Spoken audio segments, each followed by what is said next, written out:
자, 안건 조정위 구성이 잠정 보류됐습니다. 일단 멈춤, 속도 조절, 잠정 보류 여러 가지 표현들이 나오고 있는데 왜 멈췄을까라는 질문을 드릴 텐데 아무래도 좀 민주당 입장에서는 민영배 딜레마가 컸을까요? 여론을 의식한 걸까요? 어떻게 보십니까? 두 가지 이유가 있겠죠. 첫 번째 지금 말씀하신 대로 이제 민영배 의원의 탈당이 이게 누가 봐도 어쨌든 제도를 악용하고 어떤 꼼수로 비춰지는 상황임은 부인할 수가 없는 거지 않습니까? 네. 그러다 보니까 이것에 대한 비판 여론이 상당히 커져버린 상황에서 지금 또 이제 안건 조정위까지 오늘 연속해서 이렇게 구성을 빨리 하고 여기서 이제 사실상의 이제 안건 조정이라는 것은 소수당이 어쨌든 자기 의견을 좀 주장하기 위해서 필요한 건데 네. 그게 아니라 다수당이 이거를 일종의 패스트 트랙화 해가지고 이렇게 이용하는 모습을 또 보여주면 계속 연일 이제 좀 무리한다라는 부담을 계속해서 안을 수밖에 없는 거지 않습니까? 그렇기 때문에 일단 오늘은 속도 조절해야 된다라는 그런 상황 논리가 작용한 게 아닐까라는 생각이 들고요. 이게 첫 번째 이유라면 네. 두 번째 이유는 아무래도 박병석 국회의장의 태도겠죠. 박병석 국회의장이 원래는 이제 해외 순방을 간다라는 일정이 공개가 됐을 때 많은 사람들이 과거에 이제 예를 들면 날치기 처리라든가 이런 국면을 떠올렸습니다. 지금은 불가능한 얘기지만 네. 과거에는 국회의장이 직권상정해가지고 이제 그 안건을 이제 날치기 처리하고 그런 것들이 있었지 않습니까? 그런데 이제 그때 이제 국회의장이 직접 그러한 이제 논란이 되는 안건을 스스로 이제 의사봉 두드려서 이 처리한 상황은 많지 않고 대부분은 당적이 있는 국회 부의장에게 여당 소속의 부의장에게 사회권을 넘긴 다음에 그 여당 소속의 부의장이 정치적 부담이 있는 안건들은 처리해버리는 일이 많았거든요. 근데 비슷하게 김상희 부의장에게 사회권 넘기고 그러한 일이 이제 비슷하게 일어나는 거 아니냐라는 예상이 있었는데 어쨌든 해외 순방하지 않기로 한 것이고 이 박병석 의장이 남기로 한 거 아닙니까 국내에. 그렇다고 한다면 국내에 남아서 할 일이라고 한다면 결국은 이제 이 상황을 합리적으로 풀어보도록 중재를 하는 역할을 할 수밖에 없는 거예요.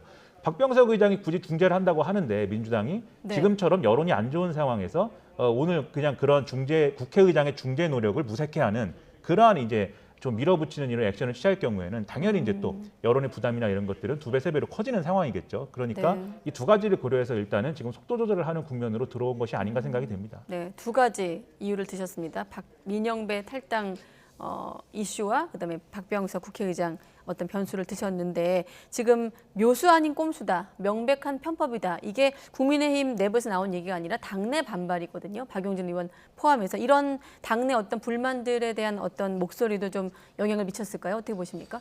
네, 영향을 당연히 미쳤을 거라고 봅니다. 그러니까 조금 더 의원들이 불어나고 있는 추세고 그리고 김병욱 의원 같은 경우는 민주주의를 능멸한다는 표현을 아주 강한 표현을 썼습니다. 김병욱 의원은 또 지난 대선에서 후보로 나섰던 이재명 고문의 측근 의원으로도 불리우고 있거든요. 네. 그러니까 이재명 고문하고 가깝다는 의원들도 좀 기류가 다른 게 있습니다. 굉장히 강경하게 검수완박을 강행하는 철험회 쪽의 의원들도 있고 근데 김병욱 의원 같은 목소리도 있다라고 하는 거죠. 이렇다면은 의원들의 이 반대라든지 우려의 스펙트럼도 점차 넓어지고 있는 이런 상황이다라고 볼 수 있겠고 무엇보다 이제 민영배 의원의 처사는 이거는 좀 누가 이렇게 정당화하기 힘든 대단히 어려운 그런 문제입니다. 왜냐하면 검수완박을 추진하는 쪽에서 입장이라는 게 사실 그러니까 검수완박에 대한 찬반을 떠나서 그들의 취지에 비춰서 본다면 한국 사회의 절차적 정의를 확립하기 위한 그런 조치라고 그들은 생각을 할 것이거든요. 네. 근데 절차적 정의를 추구하는 사람들이 그것을 실현하는 과정에서 절차적 정의를 어긴다라고 하는 거. 이 부분은 해명이 참 불가능할 것이라고 보여집니다. 그리고 저는 왜 민영배 의원이 여기에 들어가게 되었느냐, 왜 이 작전에 민영배 의원이 나서게 되었느냐, 그것도 하나 이제 좀 생각해 볼 만한 거리인 것 같은데요. 네. 민영배 의원은 사실 인사청문 TF 단장입니다. 지금 여러 그 후보자들의 의혹이라든지 검증거리들이 쏟아지고 있는 상황이고 그런 상황에서 그 인사청문회, 인사검증에 가장 중책을 맡은 의원이 탈당을 하는 이런 상황이 돼버렸거든요. 그렇다면 제가 궁금한 것은 민영배 의원이 아닌 다른 사람은 왜 나서지 않는가? 왜 굳이 민영배 의원이 했을까라고 생각한다면 어떻게 보면 그런 일을 감히 할 수 있는 의원들이 많지 않았을 수도 있고 그리고 민영배 의원은 저는 지역구 유권자분들한테 좀 사과를 하실 필요가 있다고 보는데 왜냐하면 민영배 의원이 광주 지역구 의원이에요. 그러다 보니까 이런 행동을 해도 또 재선이 가능한 거 아닌가라는 그런 생각을 혹시나 갖고 있지 않은가 이런 생각을 충분히 불러일으킬 만한 절차적으로 부정의한 행동을 했고 그렇다면 이건 지역구 유권자들에 대한 모독으로 이어지는 거거든요. 이런 걸 봤을 때는 오죽하면 민영배 의원이 인사청문 TF 단장까지 내려놓고 나가는 이런 사태를 보면서 누가 이것을 정당화할 수 있겠느냐.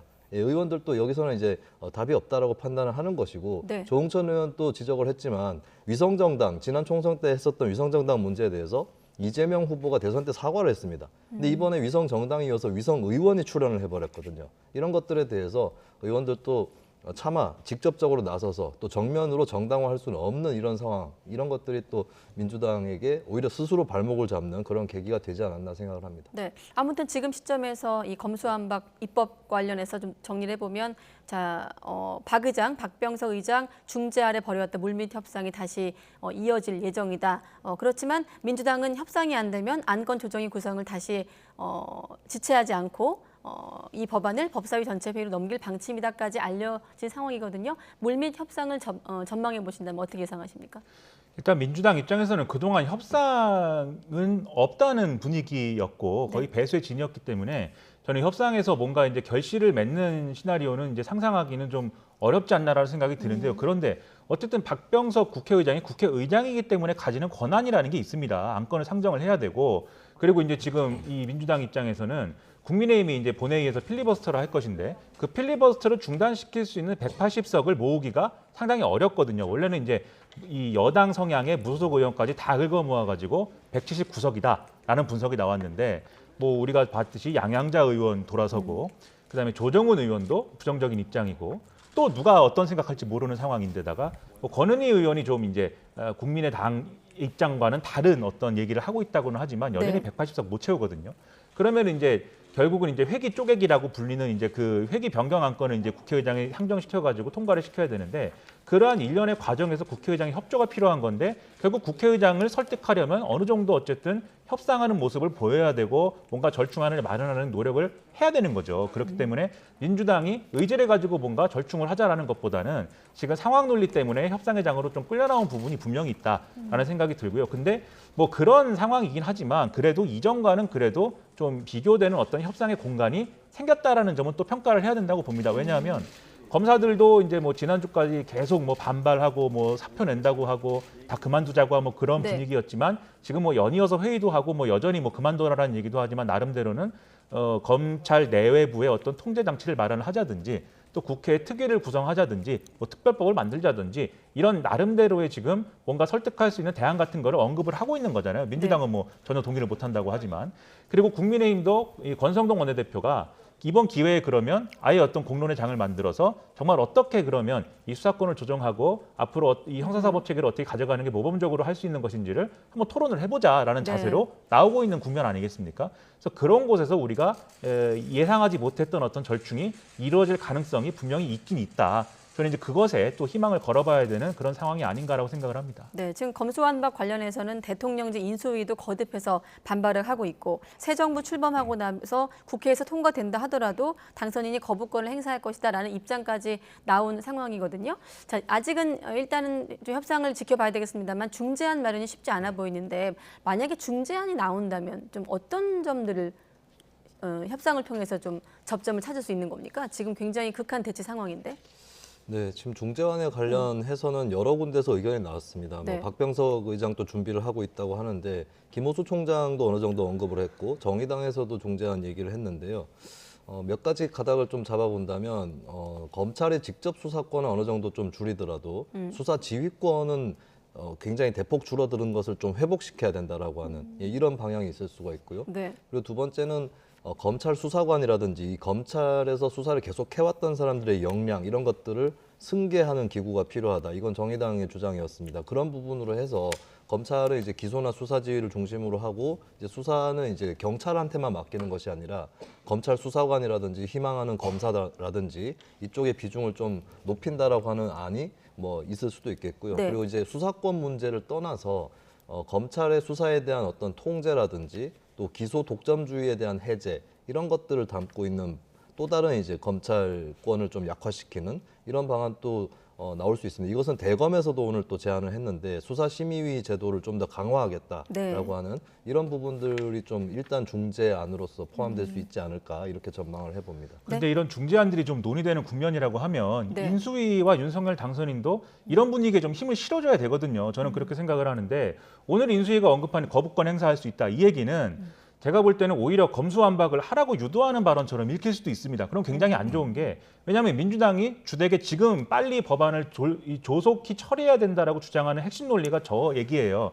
윤석열 당선인이 검찰개혁에 반대하고 그렇기 때문에 뭐 거부권을 행사할 것이다라고 얘기를 하는 것에 대해서 그럴 입장이기 때문에 반대한다라고 했는데 실제로 그렇다라고 지금 얘기를 해버린 거 아닙니까? 네. 저런 태도는 저는 좋지 않다고 생각하고요. 오히려 실제 그러면 지금 절충이나 뭐 협상이 일정 부분 가능한 부분도 있기 때문에 실제로 법안 넘어오는 걸 보고 판단하겠다. 그리고 뭐 거부권 행사나 이런 것들은 그때 가서 고려를 할 것이다라고 얘기하는 게 정답으로 생각이 되는데 오히려 이렇게 얘기하는 게 어떤 뭐 상황에 도움이 되는 것인지 저는 상당히 의문입니다.